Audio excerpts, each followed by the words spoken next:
বাতাসে এখন শীত শীত গন্ধ, কিন্তু ঠান্ডা পড়েনি সেভাবে।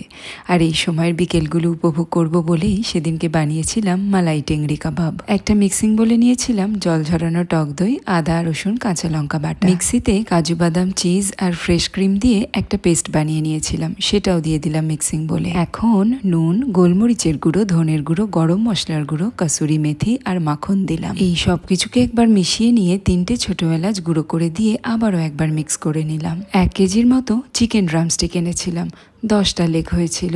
এখন মশলার সাথে চিকেনকে ভালোভাবে 10 মিনিট ধরে মাখাতে হবে। 4 থেকে 5 ঘন্টা ফ্রিজে রেখে দেওয়ার পরে গরম একটা চারকোলের ওপর একটু তেল দিয়ে স্মোকি ফ্লেভার দিয়ে দিলাম। আজকে কাবাবগুলো বানাবো ট্রু টার্টলের ডিজিটাল এয়ার ফ্রায়ারে। 1400 ওয়াটের এই কম্প্যাক্ট এয়ার ফ্রায়ারের বাস্কেট সাইজ হলো 4.5 লিটার।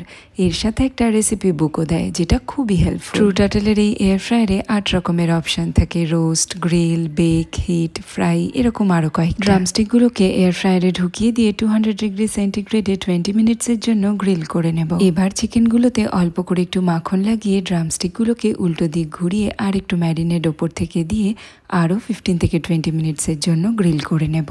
একটা বাটিতে আমি কিছুটা মাখন গলিয়ে রেখেছিলাম, তার সাথে একটু ক্রিম মিশিয়ে কাবাবের ওপর ছড়িয়ে দিলেই তৈরি হয়ে যাবে গরম গরম মালাই টেংরি কাবাব। ব্যাস, তাহলে আর অপেক্ষা না করে অর্ডার করে ফেলো ট্রু টার্টলের ডিজিটাল এয়ার ফ্রায়ার।